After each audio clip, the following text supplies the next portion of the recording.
dukun. Nama samaran saya gunakan namanya mungkin namanya Adi lah. Kata Adi berkongsi pengalaman peristiwa. Di sini ada satu pengalaman beliau dan gurunya dan beberapa anak murid gurunya yang lain telah pun ditugaskan untuk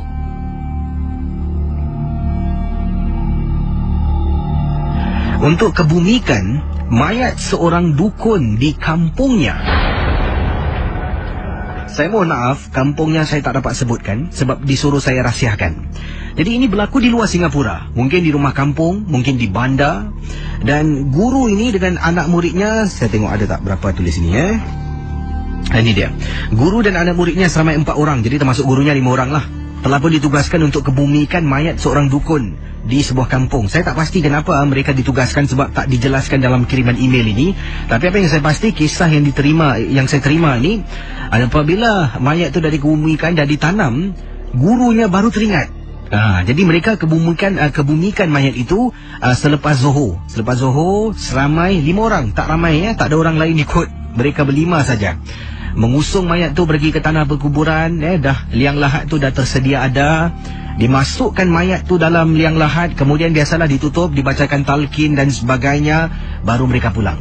Bila pulang tu pada malam hari pukul 11 malam, pintu rumah saya Kisi, kata Adi, pintu rumah saya dan rakan-rakan yang lain diketuk oleh Tok Guru.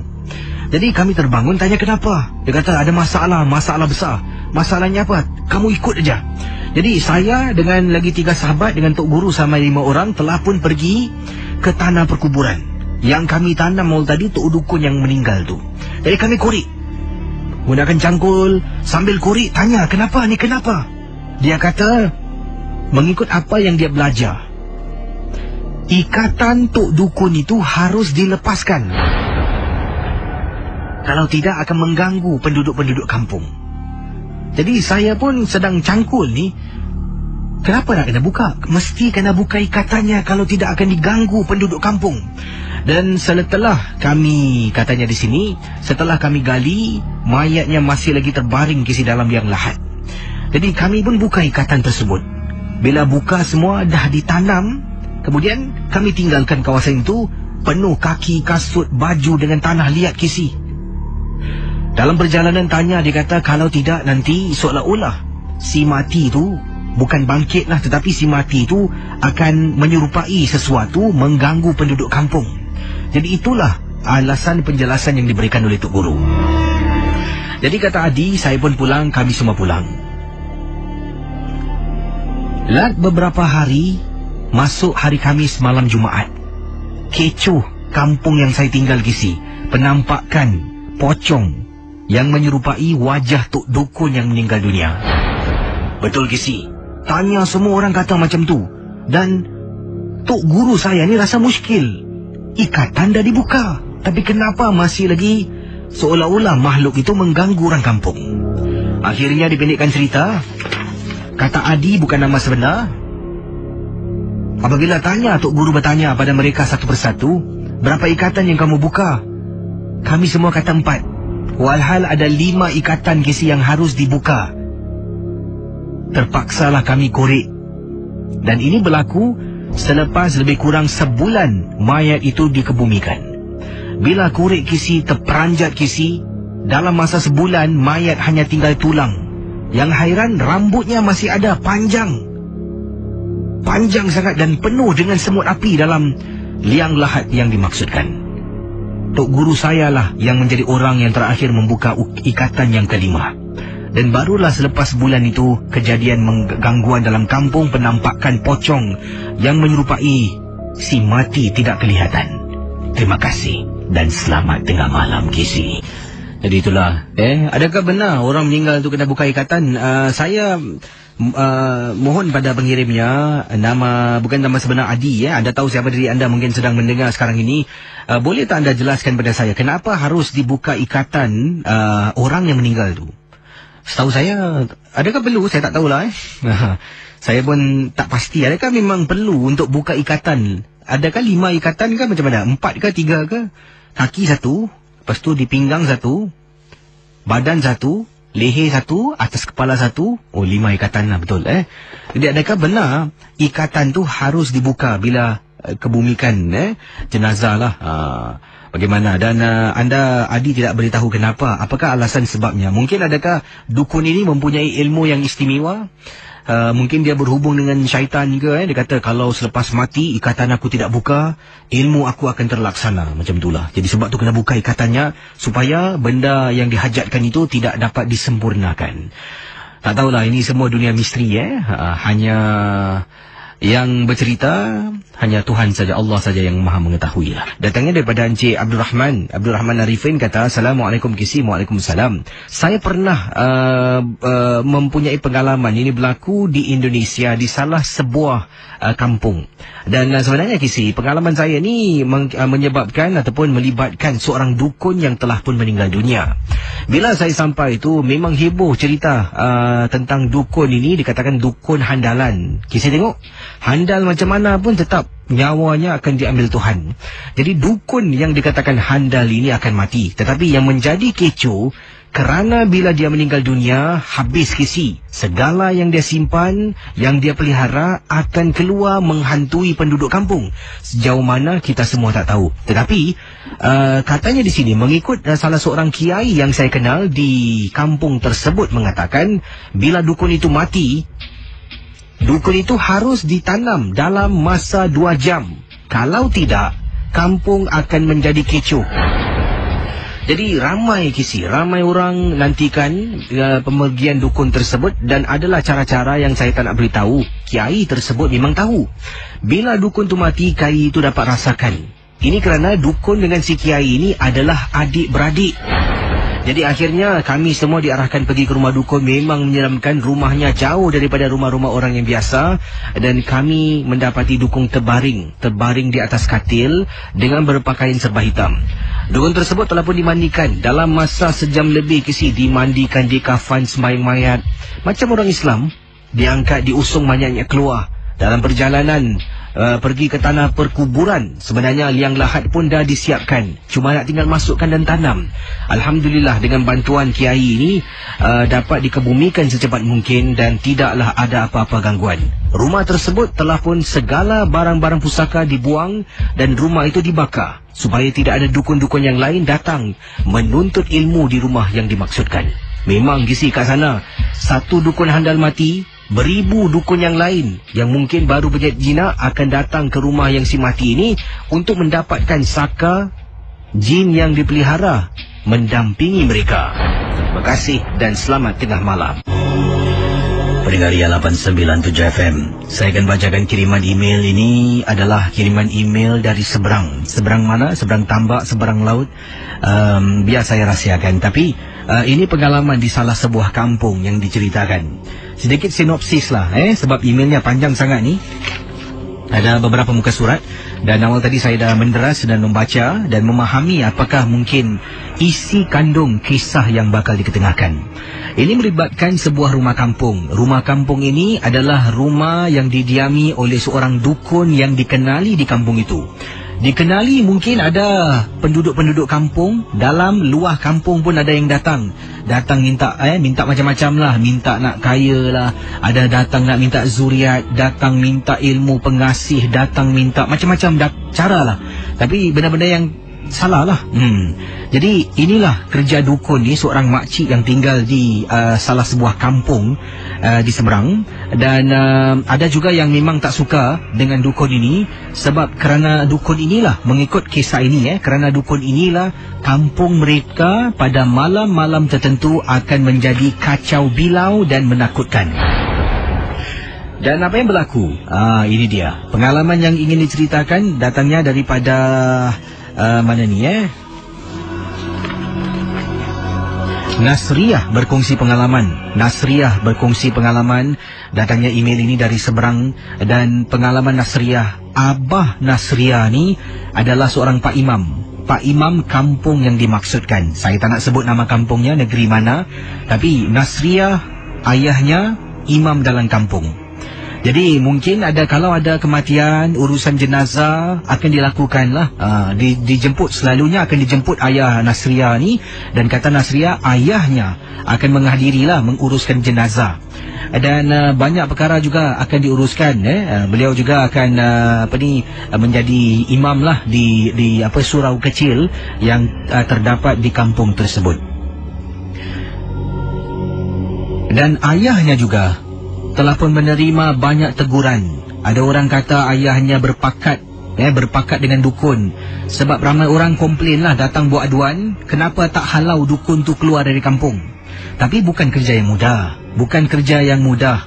Macam mana dia terpaksa telan dan mengambil terima sajalah segala kutukan.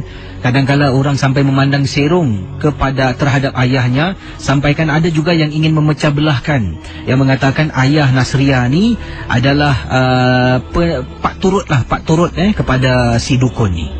Jadi sampailah satu hari ini, apabila mendapat berita dukun ni meninggal dunia dalam rumahnya. Si dukun ni tidak mempunyai sesiapa yang rapat dan dekat. Hanya mempunyai orang-orang yang ingin mengambil kesempatan tentang ilmu yang dimiliki, kata Nasria.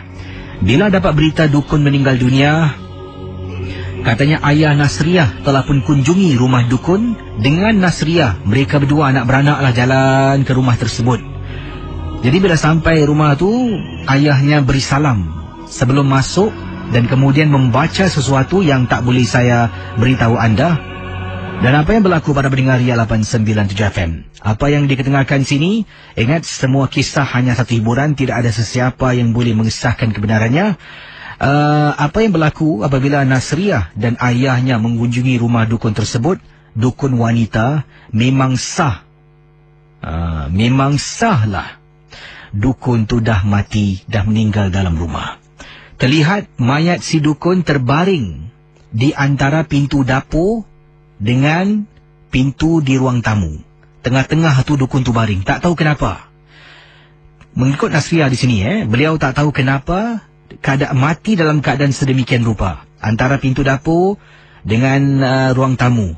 Tengah-tengah situlah mayatnya dijumpai. Dan bila dipanggil orang kampung untuk beramai-ramai lah datang ke rumah, ramai-ramai baca Yasin, ramai-ramai menguruskan jenazah, hanya 2 orang yang datang. Merupakan anak guru kepada bapa Nasria, imam kampung tersebut. Jadi dalam rumah tu ada 4 orang. 2 anak murid pada imam, iaitu bapa kepada Nasria, dan Nasria sendirilah yang ada dalam rumah tersebut. Hairan, mengangkat mayat tu ke tepi, dimandikan jenazah tersebut, kemudian dibacakan, disembahyang jenazah. Tak seorang kampung pun yang lain datang untuk membantu para pendengar misteri jam 12. Setelah dukun tersebut mayatnya dikebumikan, barulah dapat tahu sebenarnya bila dia tahu dia nak mati tu dalam keadaan nak naik nazak, mungkinlah dia sengaja baring antara dapur dengan ruang tamu supaya segala yang dia miliki akan dilepaskan dalam rumah tersebut. Bayangkan mendengar misteri jam 12, kata Nasria. Sekarang rumah tu tak ada orang berani kisi nak mendekati. Pada malam hari, rumah tu seolah-olah ada pesta. Nampak orang bergerak-gerak. Pernah juga, kata Nasria, saya ternampak kisi ada makhluk pocong yang berdiri di belakang rumah dukun tersebut. Sekarang rumah itu juga dijadikan tempat penggambaran filem-filem seram, tak tahulah. Sebab kadang-kadang Nasria kata pernah ternampak beberapa kumpulan orang-orang filem ni akan membawa kamera dan sebagainya, merakamkan gambar di sana. Dan ada juga berita-berita kabar-kabar angin mengatakan setiap gambar yang dirakamkan di kawasan rumah tersebut tidak pernah jadi. Malah ada juga yang kemalangan jalan raya, ada juga kamera yang rosak dan sebagainya. Kalau Casey nak tahu, datanglah ke kampung ini, saya boleh tunjukkan, kata Nasria. Casey boleh lihat rumah yang dimaksudkan. Rumah itu adalah rumah dukun yang handal di kampung saya. Tolong ketengahkan dalam rancangan misteri jam 12. Terima kasih Casey dan juga selamat tengah malam. Apa yang diceritakan awal tadi, ayah kepada Nasriah, imam dalam kampung tersebut, kadang-kadang dipandang serong sebab tak halau dukun yang tinggal sekampung tu, seolah-olah mendatangkan dosa.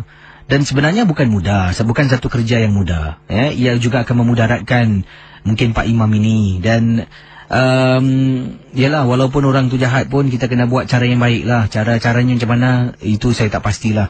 Jadi anda rasa macam mana ni sekarang ni dalam keadaan mungkin sampai hati bila penduduk kampung menuduh bapa Nasriah ni bersubahat dengan dukun, sebab tu dia tak nak halau. Susah juga macam ni. Baik, awal tadi kisah tentang dukun yang meninggal dunia. Di sini ada respon-respon nampaknya dari Obek Mardi. Katanya, Casey, jangan salah faham. Kalau ada orang-orang yang berilmu, khususnya dukun-dukun, Tok Bomo, kalau mati antara pintu dapur dengan pintu ruang tamu, sebab situlah tempat kawasan setan lalu lalang. Bukan untuk melepaskan, malah untuk menguatkan lagi supaya badannya akan dijajah oleh si Saka. Maksudnya dia takkan mati, Sakanya akan mengawal badan. Dan bila setan iblis lalu lalang di antara pintu dapur, sebab apa? Di dapur ni khususnya selalunya menghala ke tandas. Daerah tandas itulah selalu banyak sangat jin yang akan duduk. Jadi sebab itulah kita dinasihatkan, kalau berada di kawasan khususnya tandas rumah, janganlah terlampau lama, sebab dalam tandas tu ada juga jin-jin yang duduk. Saya bukan main-main, tapi ini adalah satu kebenaran dari apa yang saya belajar, Kisi. Saya memang akur, saya dulu pernah memilih jalan yang salah. Menjadi seorang dukun, membantu ramai orang. Tapi sekarang, mungkin saya dah terimalah cahaya untuk kembali ke jalan yang benar. Dalam tandas, Kisi, sebab itulah ada juga ajaran-ajaran kita mengatakan, kalau yang nak mandi, biar berkemban. Lelaki baik wanita. Kenapa agaknya? Tanya Obek Mardi. Ini kerana dalam tandas itu mempunyai makhluk-makhluk jin yang akan mengintai kita. Memang kelakar kalau dengar, tapi itulah hakikatnya. Ada juga yang nak buang air besar, Kisi, dalam tandas. Kenapa agaknya disuruh letak alas di atas kepala? Ini kerana setiap kali kita buang air besar, kalau tidak ada alas di kepala, tak kiralah kertas ke, topi ke, songkok ke, kita juga akan lepaskanlah oleh si jin tu di atas kepala kita. Memang kelakar. Tak percaya, tanyalah ustaz-ustaz yang anda kenal. Mereka akan katakan benda yang sama. Itulah pendapat pandangan saya. Jadi kalau ada dukun-dukun yang mati, yang baring di depan pintu dapur dan juga ruang tamu, bukan untuk melepaskan, kata Obek Mardi, malah ingin menjemput syaitan dan iblis memasuki badannya dan juga mengawasi badan tersebut. Mungkin dengan izin Tuhan, dia meninggal dunia. Itulah pendapat pandangan dari Obek Mardi. Saudara ingat, misteri jam 12 hanya satu hiburan. Tidak ada sesiapa yang boleh mengesahkan kebenarannya. Para pendengar Ria 897 FM. Yang ini ada seorang pendengar Singapura yang pergi berubat. Tempat yang beliau pergi berubat adalah seberang tambak di Malaysia. Beliau katanya di sini bersama dengan isterinya telah pun berjumpa dengan seseorang, kerana setelah hampir 6 tahun berumah tangga masih belum dikurniakan zuriat. Sebelum ini dah cuba cara-cara moden, jumpa doktor, makan obat, vitamin dan sebagainya, masih belum lagi dikurniakan cahaya mata. Sampai 6 tahun, Casey. Saya rasa beliau tak nak gunakan nama sebenar. Saya gunakan nama samaran lah, Abang Man dan juga Kak Siti lah. Bukan nama sebenar. Dan kata Abang Man, setelah 6 tahun cuba dan cuba cara moden, akhirnya kami mencuba cara alternatif, mendapatkan rawatan dari segi tradisional. Kata Abang Man dan Kak Siti. Kami telah pun bertemu dengan seorang pakar yang tinggal di seberang tambak rumah kampung. Memang tak tahu nak pergi. Nasib baiklah ada seorang teman orang seberang. Dialah yang memandu saya dan isteri pergi ke rumah orang ni. Dia tanya, mana dapat tahu tentang orang ni? Saya pun kata tanya pada seseorang teman yang rekomenkan pergi rumah pakcik ni. Saya tanya dia kenal tak? Dia kata dia tak kenal pakcik ni. Tak apalah pergi. Pergi, pusing sana sini Casey, pusing. Memang susah nak cari. Akhirnya baru dapat jumpa. Hairan, rumah pakcik ini dalam sangat.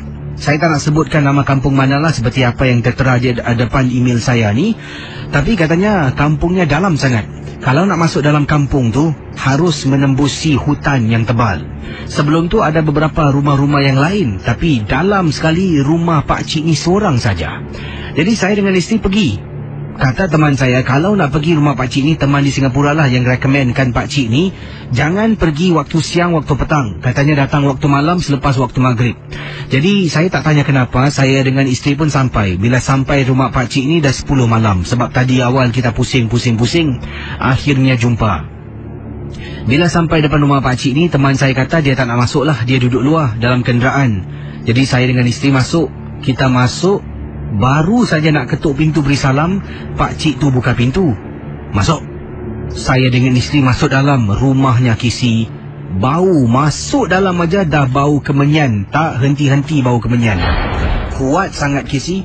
Kemudian pakcik tu tanya, hajat kamu ni pakcik dah tahu. Kalau kamu dah bersedia nak dapatkan bantuan dari aku, kamu berdua masuk dalam bilik. Kami pergi. Dia tunjukkan bilik itu, masuk dalam. Dalam bilik itu ada macam satu papan. Atas papan tu ada bara api. Adalah pekakas-pekakas yang saya rasa mungkin dia gunakan untuk pelanggan-pelanggannya, ataupun boleh saya katakan pesakit-pesakitnya, kata Abang Man. Pakcik tu masuk ke dalam. Para pendengar Ria 897 FM, apa yang bakal saya bacakan mungkin boleh membuat anda terfikir dan terbayang. Kata Abang Man, bila pakcik tu masuk dalam bilik, dia duduk atas papan tu, kemudian dia mula baca mantra. Saya dengan isteri duduk semakin rapat sebab kami takut. Rumah tu ada lampu. Lampunya lampu colok Casey. Berapa teranglah lampu tu. Kemudian pakcik tu kata apa? Lagi sesaat anak aku masuk, korang jangan lari. Saya tengok pakcik tu kata lagi, aku beritahu korang, lagi sesaat anak aku masuk, korang jangan lari. Korang duduk diam-diam. Kemudian pakcik ini bangun, dia ambil macam sejenis kapu, dia buat bulatan tempat saya dengan isteri duduk. Kamu jangan keluar dari bulatan ni. Kaki, tangan semua di dalam, faham? Saya dengan isteri angguk-angguk. Kemudian pakcik ni duduk Casey, dia mula membaca. Dia baca. Dia sembuh. Dia ambil sirih, dia makan, dia sembuh. Casey, lat beberapa saat, saya dengan isteri dengar bunyi macam orang kesut-kesut, sirit-sirit dan jalan hentak-hentak.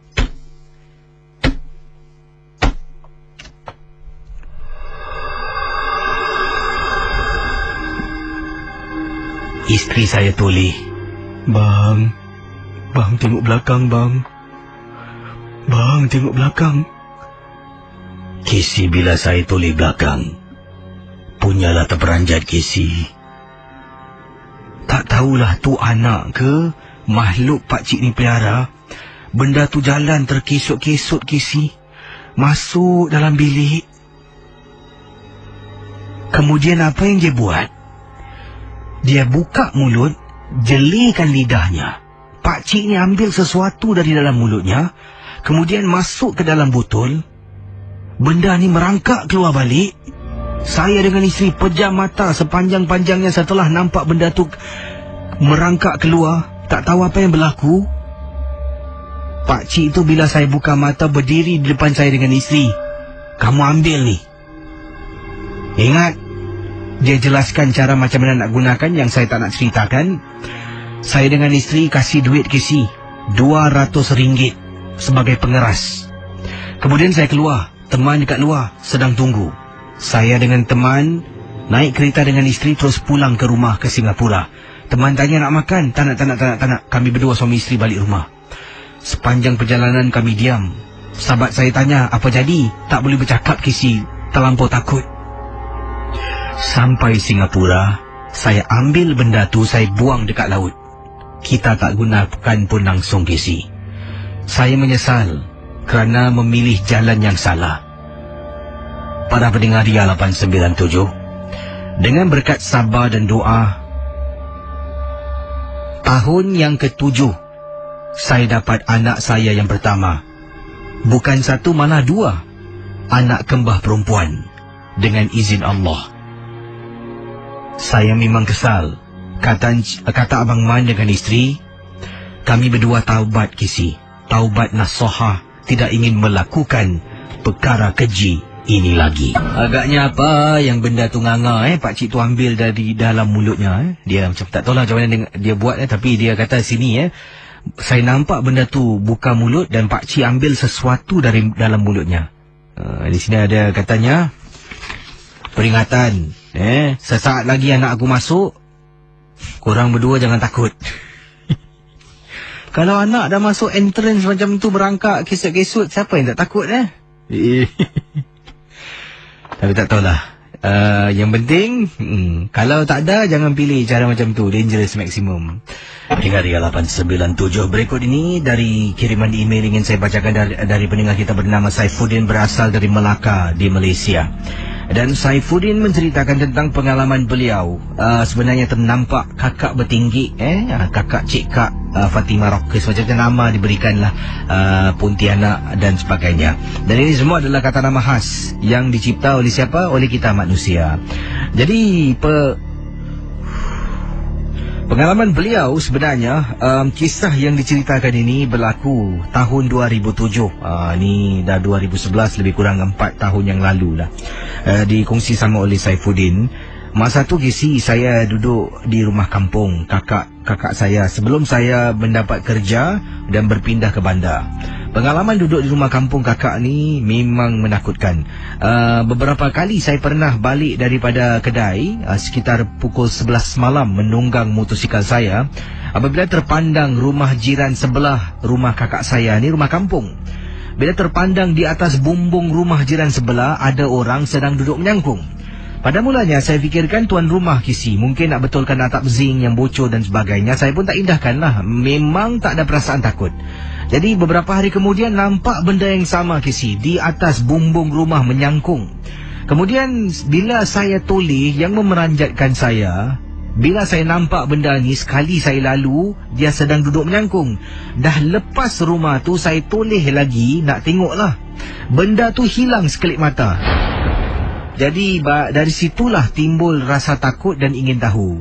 Memandangkan saya ni merupakan penduduk baru dekat kampung rumah kakak saya pun tanyalah dengan rakan saya yang juga tinggal di kampung yang sama. Kami suka duduk di kedai kopi. Jadi bila duduk malam tu, teringat tentang pengalaman saya 2 hari lepas. Saya tanya pada kawan saya bernama Hishamuddin. Jadi Din, aku nak tanya kau lah. Kau tahu tak rumah sebelah rumah kakak aku tu? Beberapa kali aku balik tunggang motor, aku nampak macam ada benda kat atas. Lepas tu teman saya ni tanya, rumah kakak kau tepi perigi, yang disebutkanlah kemudian si dia kata, lah aku duduk sana. Berani kau kau tahu tepi rumah kakak kau tu rumah bomoh. Bila saya dengar, kau ni biar betul, takkanlah rumah bomoh cantik kat luar tu, betul ke si? Kata Saifuddin, teman kita berikut ini berkongsi pengalamannya. Wah, nama dia Saifuddin, nama temannya Hishamuddin. Wah, kawan-kawan dua-dua nama Din. Jadi baru nak gunakan nama singkat. Jadi Saifuddin satu, Hishamuddin satulah. Jadi Saifuddin nama penuh saya gunakan. Kata Saifuddin, memang benar rumah makcik di sebelah ni cantik. Depan halaman pokok bunga warna-warni ditanam. Sekeliling halamannya cantik, bersih, jauh daripada daun-daun kering. Kalau selalu kita tengok cerita-cerita tentang bomoh ni, rumahnya berselirak, halaman rumah tak terurus, kayu dah reput dan sebagainya, tapi rumah dah cantik kisi. Katanya tak percaya saya bila teman saya ni mengatakan rumah sebelah rumah kakak tu rumah bomoh. Kakak saya pun tak beritahu saya. Jadi selepas saya jumpa dengan teman saya balik ke rumah waktu asar tu, selepas solat asar saya tanya kakak saya, "Kak, betul ke sebelah ni rumah bomoh?" "Apsal? Asal kakak tak bilang?" "Ya, aku nak bilang kau Apsal. Dah Kisi, kakak saya beritahu, saya pun dah tahu dah, confirm malam tersebut saya nampaklah Cik Kak bertinggi. Tapi tak puas hati Kisi. Jadi apa yang berlaku, pada satu hari ini teman saya kata, kalau kau nak tengok betul-betul, hari Khamis malam Jumaat kau cuba tengok, kalau bulan mengambang kau keluar. Jadi teman Ria 897, si Saifuddin ni pergi dengar cakap si Syamuddin. Apa yang berlaku? Saya tunggu Kisi, hari Khamis malam Jumaat bulan penuh, tak ada Kisi. Saya sampaikan, katanya nak tahu sangat-sangat apakah teman saya beritahu saya lah penampakan sesuatu. Bila saya suruh temankan saya, dia tak nak. Jadi saya tunggulah, tunggu. Selepas 3 minggu Kisi, kawan saya katakan hari Khamis tapi mesti bulan penuh. Hari Khamis bulan penuh tiba. Bila saya tengok, wah ini peluang. Jadi dia kata, engkau kalau nak tengok, kau pergi belakang rumah makcik bomoh ni, kemudian kau mungkin buka kaki kau lah kiri kanan, pasang kaki kuda-kuda, engkau menengok kepala engkau tu turun ke bawah lah, menengok di celah kelengkang rumah tersebut. Jadi kata si Saifuddin ni, saya punya legong Kisi. Ya, kata beliau ni, saya pun ikut. Hari Khamis malam Jumaat bulan mengambang, saya pergi rumah belakang makcik ni Kisi. Sebab tak takut, rumah makcik ni macam rumah orang lain, malah lebih cantik dari rumah kakak saya. Saya pun pergilah, pergi belakang rumah makcik ni. Saya pun buka kaki saya kiri kanan ni, buka kaki kuda-kuda, kemudian tengok di celah kelengkang. Bila saya buat demikian, alangkah terperanjatnya Kisi. Apa yang saya lihat memang cukup memeranjatkan. Kisi nak tahu tak, rumah makcik tu sebenarnya punyalah buruk. Seolah-olah rumah tu dah reput dan bila-bila masa boleh roboh. Bila saya nampak, saya terperanjat. Saya terkejut sangat-sangat. Jadi akhirnya saya pulang ke rumah dengan keadaan ketakutan. Dan sejak malam tu saya dah tengok rumah bentuk macam tu. Setiap kali saya pandang, pasti saya akan ternampak rumah yang dah reput itu. Jadi saya tanya pada teman saya, macam mana kau tahu tentang hal ni semua? Bila teman saya mengatakan, saya terkejut Kisi. Dia mengatakan yang bomoh tu ialah ibunya. Bila saya dapat tahu, saya tanya, kau biar betul. Katanya itu adalah ibunya. Dan dia kata ibunya memilih jalan yang terpisung, dia tak nak ikut. Dan sekarang ini dia duduk dengan pakciknya. Itulah pengalaman seorang pendengar bernama Saifuddin dan temannya Hisyamuddin berkongsi pengalaman peristiwa menakutkan berlaku di Malaysia, di Melaka. Apa kabar pendengar Ria 897? Assalamualaikum warahmatullahi ta'ala wabarakatuh. Kisi tolonglah ketengahkan pengalaman saya. Nama saya Kak Juria dan saya pendengar peminat setia Kisi, rancangan misteri jam 12 dari Johor Bahru. Kakak tinggal di sebuah kampung di Johor. Dan Kisi sebenarnya kakak ni adalah orang Melaka. Oleh kerana suami kakak ni bertugas di Singapura, terpaksa kami berpindah rumah. Dari kampung di Melaka berpindah di sebuah rumah sewa, merupakan juga rumah kampung, tapi di salah sebuah kawasan di Johor. Dekat Kisi nak ulang alik Singapura balik ke Johor. Jadi itulah pengalaman yang ingin diketengahkan. Bila berpindah di rumah kampung yang baru ni Kisi, penduduk kampung semua ramah tamah, baik. Tapi tak tahulah apakah latar belakang kampung tersebut. Sampailah satu malam ketika kakak sebenarnya sedang duduk di katil. Rumah kampung kami adalah rumah kampung yang berkolong. Bawahnya tu boleh masuk lah. Ada kolong lah, kata beliau, Kak Juria. Sedang satu malam kakak duduk di atas katil. Anak kakak seorang, anak gadis berusia 13 tahun, sedang tidur dalam biliknya. Kakak dalam bilik dan suami pula waktu itu overtime. Suami bertugas sebagai kontraktor di Singapura. Kadang-kadang kalau dia overtime sampai rumah 1 pagi, 2 pagi. Dan waktu itulah suami sedang overtime, kakak ni dalam bilik sedang membaca majalah. Tiba-tiba dengar bawah lantai bum bum bum beberapa kali, macam ada benda ketuk dari bawah lantai. Jadi kakak, bunyi apa ni? Kakak pun buat bodoh pada mulanya bila dengar. Lat beberapa minit bunyi sama Kisi, bum bum, kuat. Kemudian kakak cuba jenguk-jenguk, cuba lihat lantai kakak yang ada lubang tu, tapi tak nampak apa-apa, kata Kak Juria. Kemudian bunyinya berhenti. Lebih kurang setengah jam hingga 40 minit setelah gangguan yang pertama. Anak kakak yang kakak katakan awal tadi sedang nyenyak tidur di dalam biliknya lari masuk ke dalam bilik kakak. Mama, ada kepala dekat tingkap. Casey. Kakak tanya, kenapa ni ada orang mengendap ke? Maklumlah Casey anak gadis. Kakak kata pada anak kakak, tunggu sini. Tak nak, takut mama tutup tingkap. Jadi anak suruh tutup tingkap bilik. Kakak pun tutup tingkap bilik. Kemudian anak suruh kakak tunggu dalam bilik. Kakak ingatkan orang Casey. Jadi kakak pergi sampai bilik kakak, nampak macam rambut hitam, tapi nampak sebelah belakang. Hei, tak ada kerja lain eh? Mengenap mana orang? Kakak marah. Orang yang sedang ada di tingkap bilik anak kakak. Bila kakak perasan, macam mana orang ni boleh berdiri dekat tingkap aku pula, sedangkan rumah aku tinggi? Tiba-tiba meremang bulu roma. Kakak dengar orang bersuara dari jauh. Ada 2-3 kisi budak muda. Allahu Akbar, Allahu Akbar. Dia pekik sekuat-kuatnya, kata Kak Juria. Kemudian benda tu hilang begitu saja Kisi. Depan mata kakak tak tahulah.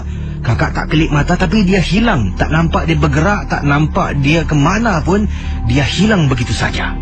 Kemudian budak-budak itu daripada tingkap bilik anak kakak menjenguk. Kak, tutup tingkap kak, tutup tingkap. Tak ada orang bilang kakak ke? Ni bulan penuh ni tutup tingkap. Jadi kakak tutup tingkap, semua tingkap dalam rumah kakak tutup.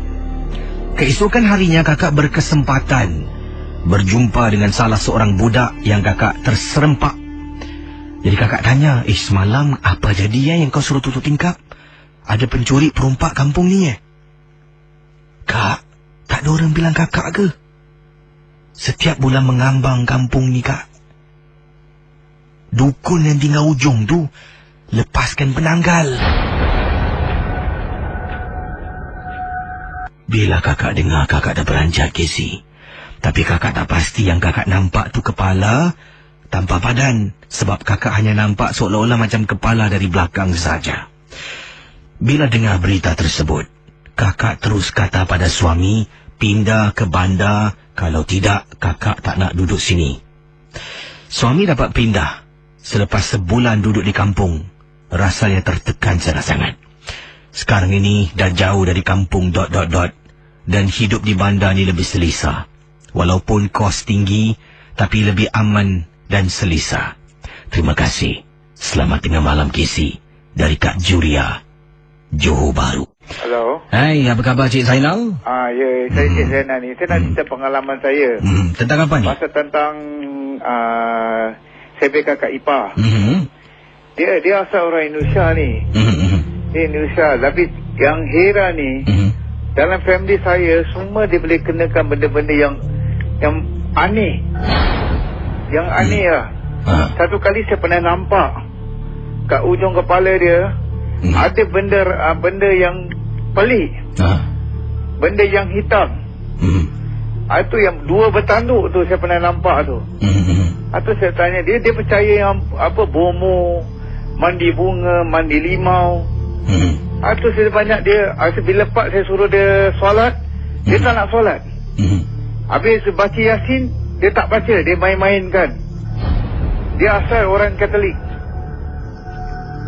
Itu saya ada pelik dengan dia. Bila dia dah masa tinggal kat rumah saya jadi apa, huru-hara. Itu yang saya pelik tu.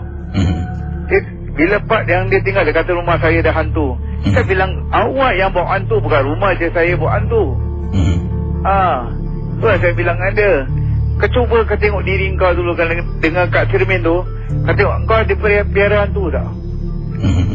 Tu saya bilang ada. Kau ada bawa. Suruh buat amalan, dia tak boleh buat. Saya cakap, yang buat baik. Habis nak percaya daripada bomo. Dia kata bomo tu boleh tolong. Balik pada Jakarta, minta benda-benda gini. Habis dia buat benda ni seperti orang suka dia. Saya nampak tu benda kat kepala dia. Saya nampak. Saya tak bohong Cik Casey. Cik Casey nak tengok, saya boleh kasih tengok. Tengok apa tu? Benda dia. Saya tak bohong Cik Casey. Ini apa, anda tunjuk gambar ke macam mana? Tak, clear. Boleh nampak benda dia yang lembaga hitam. Dalam gambar? Tak, ini saya nampak dari atas kepala dia. Oh. Dia punya lembaga tu atas kepala dia. Kalau Cik Casey tak percaya saya tipu, hari Jumaat, Cik Casey boleh tengok gambaran yang dia tunjukkan. Atas kepala dia 2 bertanduk. Ada taring lagi. Saya tak bohong. Pasal benda gini dia buat, agak ada patut saya bilang Cik Casey. Macam gini, kalau kita mati masuk dalam kubur, boleh terima ke ni semua? Saya saja dengan Cik Casey. Dalam segi agama tak ada ni semua. Habis saya pernah nampak dia simpan tangkal dari rumah. Saya ambil tangkal tu saya buang. Banyak dia punya apa, tipu hela dia. Habis saya tengok dia bawa benda-benda apa, seperti kain-kain, benda-benda kain batik dia simpan di rumah. Habis dia kain apa, bawang putih lah, yang orang panggil apa, ikan duyung lah, macam-macam pusaka-pusaka disimpan. Tak benda kurafat yang Allah tak ajar dia. Terus Cik Casey, banyak yang kakak ipar saya banyak apa orang cakap tak ada agama. Kalau Cik Casey nak percaya, Cik Casey nak cuba tak tengok dia? Hello? InsyaAllah kalau ada jodoh kita jumpa lah Pasal saya tak bohong Cik Casey. Ni ada satu pengalaman saya nak cerita lagi Cik Casey. Masa saya duduk di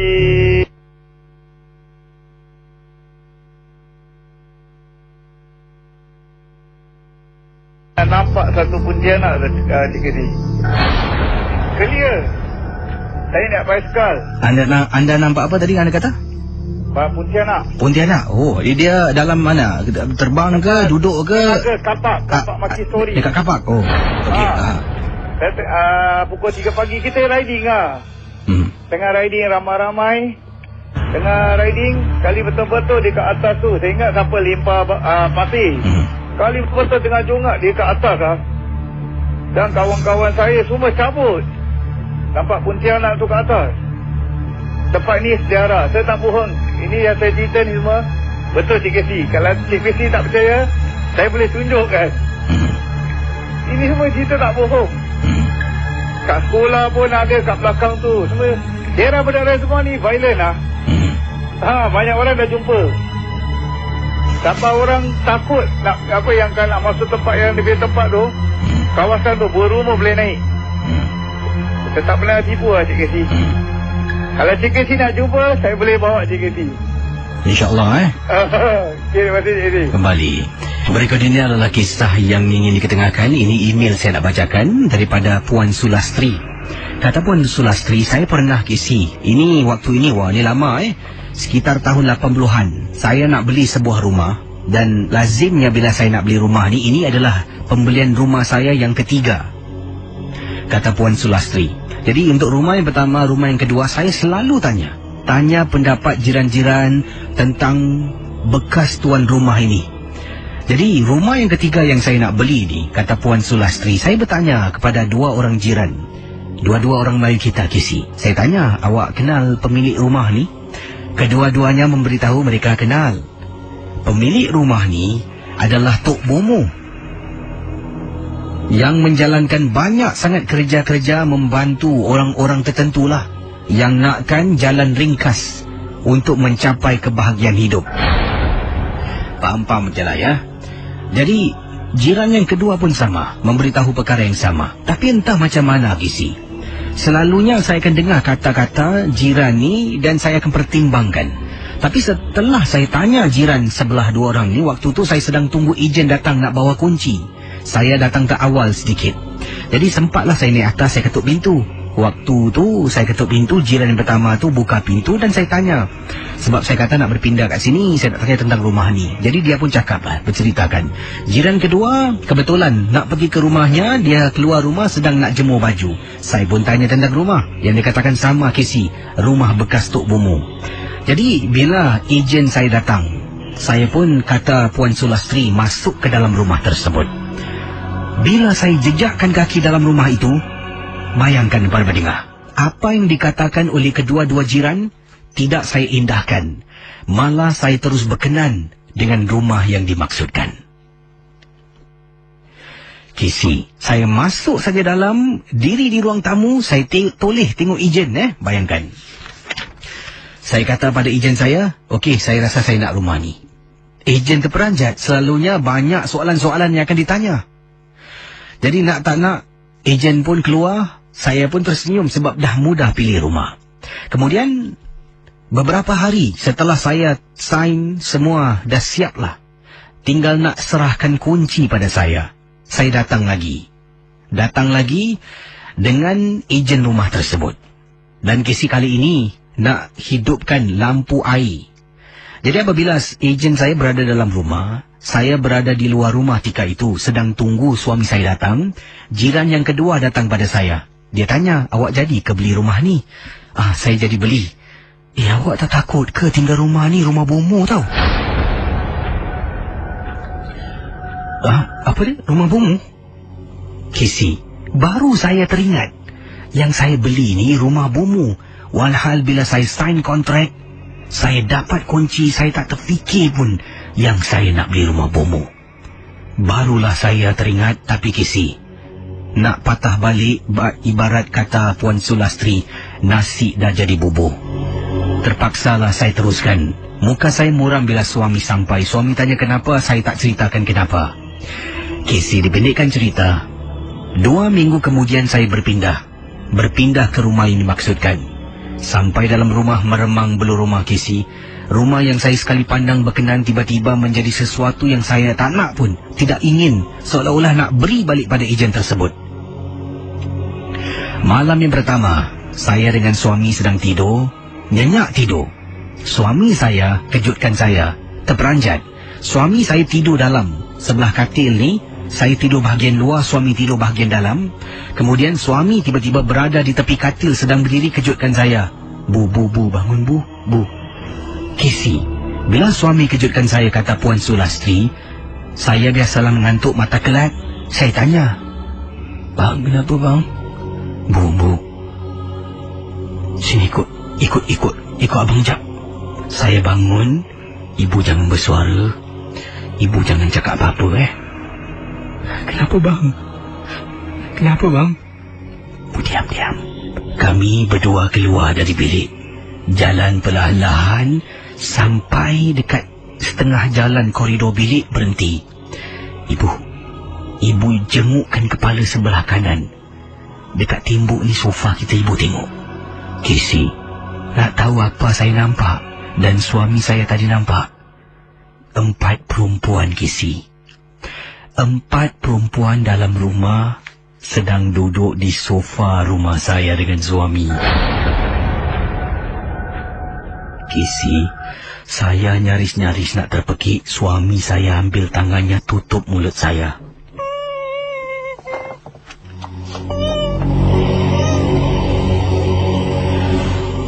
Ibu istighfar mengucap, Bu, mengejut. Saya dapat tenangkan diri, barulah suami lepaskan tangan dari mulut saya. Kami suami isteri masuk dalam bilik kami. Bang, apa tu bang kat luar bang? Bang, apa tu bang? Abang tak tahu. Abang tadi nak pergi toilet. Abang nampak dia duduk kat situ. Apa benda tu Bang, saya minta maaf bang. Kenapa? Saya tanya jiran-jiran. Rumah ni rumah bekas bomoh bang. Kenapa awak tak bilang saya? Para pendengar Ria 897 FM, kata Puan Sulastri, malam tu mereka suami isteri tak tenteram duduk dalam rumah. Bila fajar menjelang, mereka suami isteri mendapatkan bantuan dari seorang ustaz yang datang semak rumah. Kata ustaz tu, rumah kamu ni panas, ada barang yang tertinggal.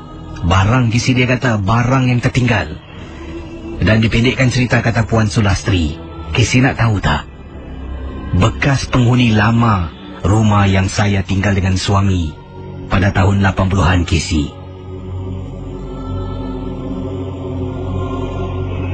sebenarnya ada memelihara 4 Pontianak. Saudara pendengar Misteri Jam 12, rumah yang disebutkan ini adalah rumah di salah sebuah estet perumahan yang berada di kawasan mana? Di kawasan mana? Estet perumahan yang ada di kawasan Gimo. Itulah kisah ini kita dapat mempelajari sesuatu. Kalau nak buat keputusan bagi perkara-perkara yang besar macam ni, beli rumah ni, jangan buat sendiri, ajak suami duduk berunding, berbincang dulu. Kadang-kadang mungkin wanita ni senang, agaknya lah saya rasa lah, ini pendapat pandangan saya, senang mungkin emosinya terganggu lah. Sebab tu bila dia masuk rumah tu mungkin ada sesuatu telah pun mengganggu emosinya. Daripada nak ambil tahu tentang rumah tu, tiba-tiba terus jadi berkenan, suka sangat. Dan itulah terperanjatnya tu bila mungkin dia diberitahu oleh jiran sebelah tu, masuk rumah tu dia lupa akan rumah tu rumah milik bekas bomo. Dan mungkin bomo tu ada pelihara. Sebenarnya kisah daripada Puan Sulastri ni agak panjang. Saya banyak ringkaskan dan potongkan kisah-kisahnya. Ada 4 muka surat Kalau boleh 1 muka surat dah cukup lah. 1 pun kalau boleh setengah muka surat tu dah memadai lah.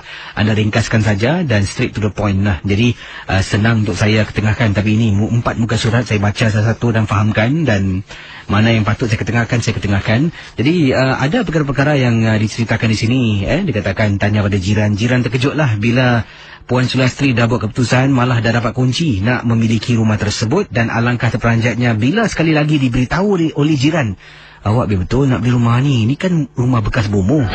Baru dia sedar. Sebelum ni tak sedar kali kedua diberitahu tu baru ini kan rumah bomo, kenapa aku nak beli macam-macam Saudara ingatlah, setiap kisah yang diketengahkan adalah satu hiburan.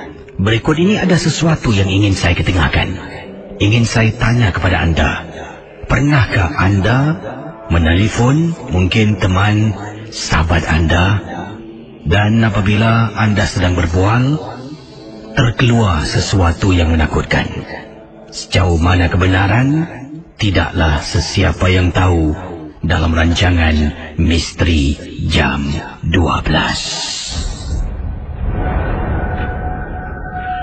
Pendengar-pendengar Ria 897, akan saya ketengahkan sedikit saja. Ini merupakan rakaman yang dilakukan. Rakamannya tidaklah begitu panjang, tetapi yang ringkas saja tentang perbualan telefon ketika seseorang ini sedang bercakap dengan suaminya.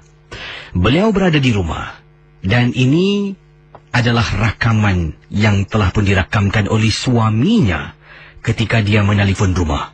Bayangkan, panggilan tidak dijawab oleh isteri, tetapi suami terdengar sesuatu.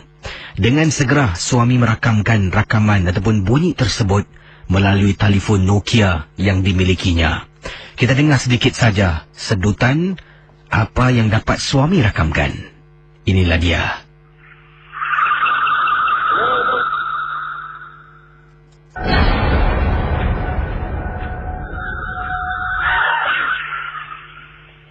Jadi, sekali lagi, dalam kiriman email yang saya terima ini dari pendengar kita, suami menelpon rumah. Beberapa kali suami katakan hello, tetapi isteri tidak jawab.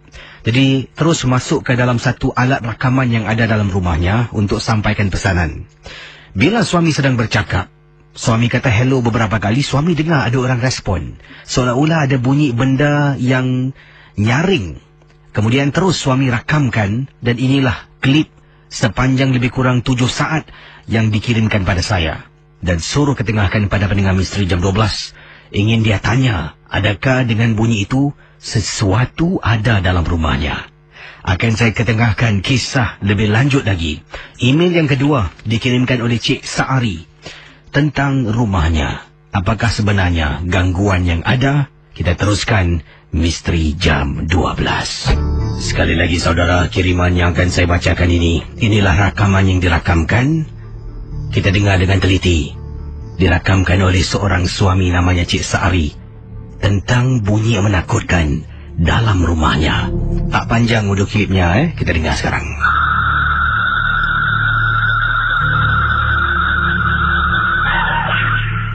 Jadi itulah bunyi yang dikatakan oleh Cik Saari yang menghantui beliau. Kiriman email yang kedua dari orang yang sama. Katanya Cik Saari, Assalamualaikum Kisi, Waalaikumsalam. Kisi masih ingat lagi tak saya mengirimkan Kisi rakaman audio yang saya rakamkan melalui telefon saya di rumah saya 2 hari lepas? Dan inilah kisah selanjutnya yang ingin saya ceritakan. Untuk pengetahuan Kisi, saya baru saja berpindah ke rumah ini dan tolonglah jangan sebutkan kawasan rumah saya sebab saya tidak ingin pendengar-pendengar panik ataupun rasa cemas mereka duduk di kawasan berdekatan dengan rumah saya. Kisi, baru saya tahu daripada jiran sebelah rumah saya bahawasanya rumah saya ini adalah rumah bekas pemilik adalah seorang Tok Bomo.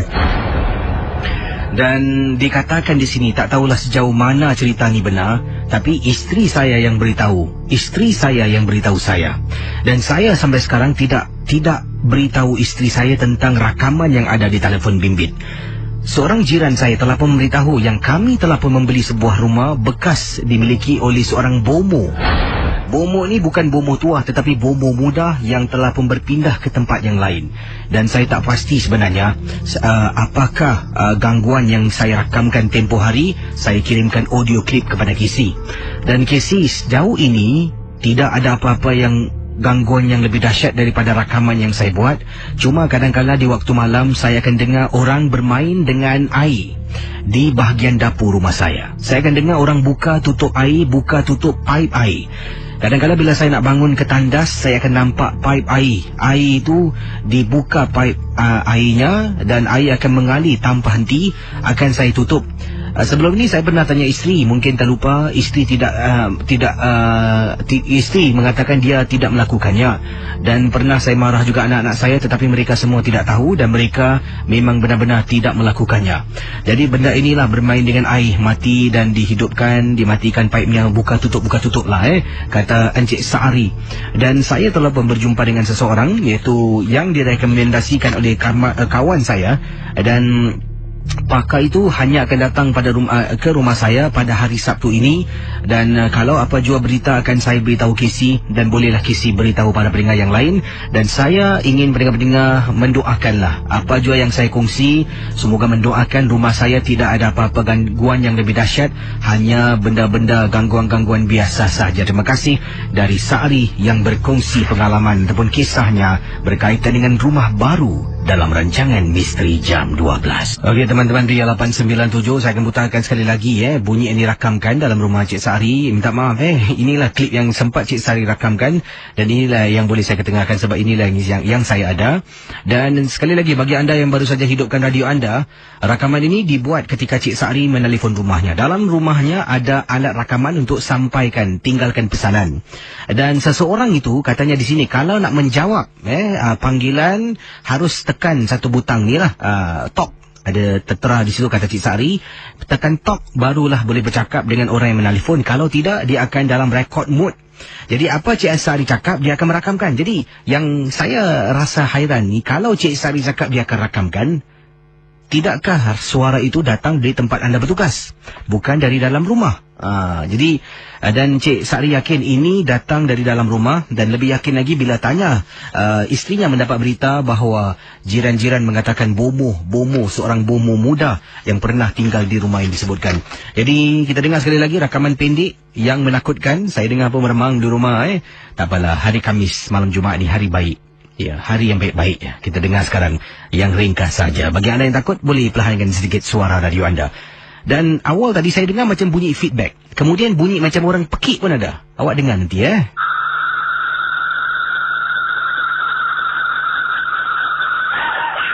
dengar tu.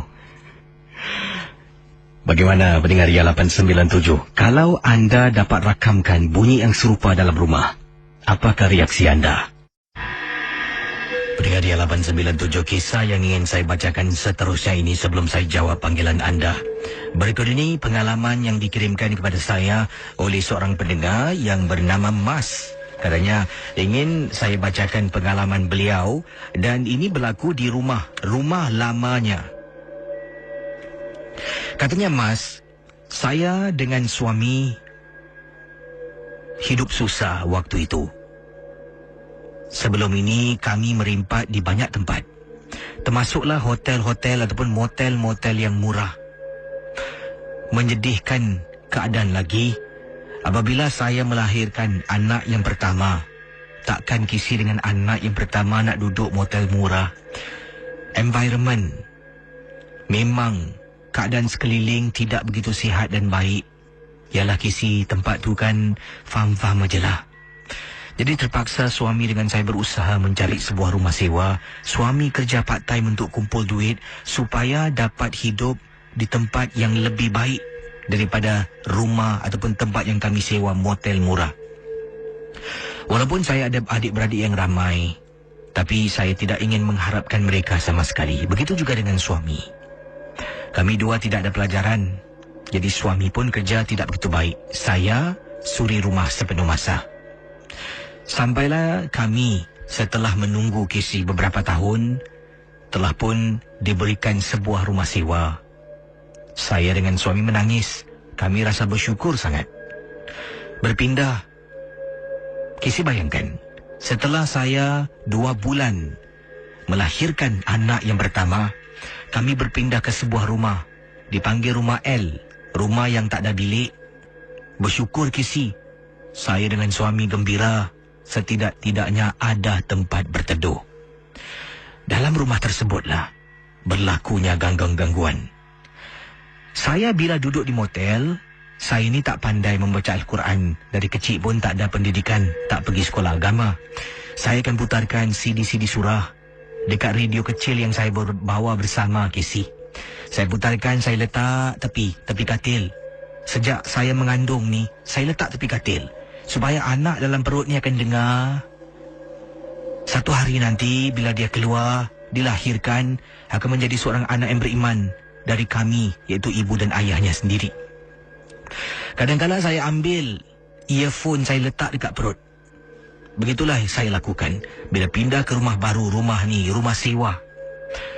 Kisi bayangkan, saya pun buka radio, letak radio di tepi katil, putarkan CD. Yang hairan kisi, sedang CD berputar, bacaan surah-surah suci berkumandang dalam rumah. Tiba-tiba kisi, satu rumah elektrik terpotong. Saya rasa hairan. Katanya pendengar kita berikut ini, beliau terperanjat dan hairan. Takkan kami ni baru tinggal dengan suami, baru tinggal rumah ni, bil api air yang pertama pun belum sampai, dah kena potong karen. Jadi saya lebih muskil daripada rasa takut. Rakanan G12, cuba anda bayangkan, sedang duduk dalam rumah dengan anak, tiba-tiba bil ataupun elektrisiti dalam rumah terputus. Jadi sebenarnya apa yang berlaku? Saya akan kembali selepas pesanan berikut ini. Kita teruskan kisah pengalaman dari seorang ibu yang saya rasa memang kisah hidupnya sedih. Itulah side track sikit lah. Kalau kita ni tidak ada pelajaran dan susah nak dapat kerja. Kalau dapat kerja pun gajinya memang tak seberapa, dan nak bayar keperluan rumah memang susah. Jadi kembali pada kisah yang dikongsi oleh Mas setelah mendapat sebuah rumah sewa. Jadi bila anak dalam perut, dalam kandungan, Mas suka putarkan CD-CD surah, ayat suci lah dari CD yang dia beli, daripada radio kecil yang dia bawa bersama dia ke mana saja dia pergi. Setelah berpindah rumah baru ni, bil api air yang pertama pun belum dapat. Tiba-tiba dia picit play, berkumandang sekejap, elektrisiti dalam rumah mati. Seluruh rumah gelap gelita. Jadi Mas kata, kisi, saya ni pada mulanya tidak takut, cuma rasa muskil. Takkanlah tak bayar bil. Bil pertama pun belum dapat. Saya bangun dari katil, anak ni sedang baring, sedang tidur nyenyak di tepi saya. Turun dari katil, jalan perlahan-lahan, tengok dekat depan, betul-betul depan pintu ni, di sebelah tepi ada circuit breaker. Saya tolak, benda tu terturun. Saya tolak balik naik atas, baru lampu menyala. Saya jalan balik pergi tepi katil, saya picit play. Sama kisi, bila dengar saja bismillah, tiba-tiba mati sekali lagi. Apa yang boleh saya fikirkan? Mungkin radio saya rusak. adalah wire ke dalam ke short circuit, saya tak faham. Tak apa, saya bangun, saya pergi tepi radio saya, cabut plug tersebut, saya tolak balik lampu ataupun circuit breaker switchnya, dan katanya mas saya berdiri depan pintu, lebih kurang nak dekat seminit saya berdiri, tengok mati lagi tak. Setelah cabut radio, dah tak mati. Mungkin radio yang rosak. Jadi pendengar Ria 897, saya pun kembali atas katil, saya tidur sampai ke pagi. Suami balik kerja. Suami sedang berada di dapur, sedang buat sesuatu, nak pasang kayu rak-rak di dapur rumah. Saya terperanjat apabila suami sedang pasang kayu tu, suami sedang mendengar radio, Casey. Bang, tadi ada power mati tak bang? Tak ada. Tak, semalam saya main radio ni, lampu semua mati 2 kali tau bang. Saya cabut, okey pula sampai sekarang. Dan suami kata, taklah, dari tadi abang putar radio, tak ada apa-apa pun. Dahlah, saya pun tak nak fikir panjang. Waktu malam pun tiba. Waktu tu suami saya pun dah keluar kerja. Saya masukkan CD balik, saya tekan play. Casey, baru bermula mati lagi, Casey. Baru saya rasa tak sedap hati. Saya rasa macam ada sesuatu dekat tingkap bilik. Tingkap bilik saya ada langsir panjang sangat. Tiba-tiba rasa macam ada orang berdiri belakang langsir dalam rumah. Casey, saya bangun, cabut wayar tersebut, naikkan balik circuit breaker, naik atas katil, tarik anak tidur tepi saya. Saya baca surah yang saya tahu lah, Casey. Walaupun mungkin tajwid tak betul, saya baca surah Al-Fatihah daripada saya buka mata sampai saya tertidur, Casey. Rumah saya rupa-rupanya, bila saya buat kawan dengan jiran, beberapa jiran, saya mendapat tahu seorang jiran berbangsa Cina mengatakan, dalam rumah saya bekas milik seorang keluarga Melayu. Dia beritahu saya, ini rumah dulu itu Melayu punya ubat-ubat bomo. Saya pun kata pada anti tersebut, betul kan anti? Betul. Ini rumah kosong sudah lama. Dia ini family pindah. Tak tahu mana duduk, kata anti kepada saya. Bila saya dengar rumah ni rumah bomo, terkejut, Casey. Sebab memang saya rasa ada sesuatu tak kena. Sedang saya duduk, bayangkan, di atas katil, saya rasa macam ada sesuatu tau, berdiri di tepi katil, tapi tak pernah nampak, cuma dapat rasakan. Anak saya pun kadang-kadang menangis tak henti-henti. Jadi terpaksa saya akan baca dan baca sampai dia tenang, sampai dia tidur. Dipendekkan cerita, saya panggil adik-beradik lah. Saya kumpul duit sedikit, kita buat sedikit majlis semah rumah dengan doa selamat. Walaupun tak seberapa yang dibelanja, tapi dengan ramai-ramai datang adik-beradik yang bacakan Yasin dalam rumah, kemudian ada kenduri. Alhamdulillah, apa jua dalam rumah mungkin dah berundur dan tahu rumah tu dah ada penghuni baru.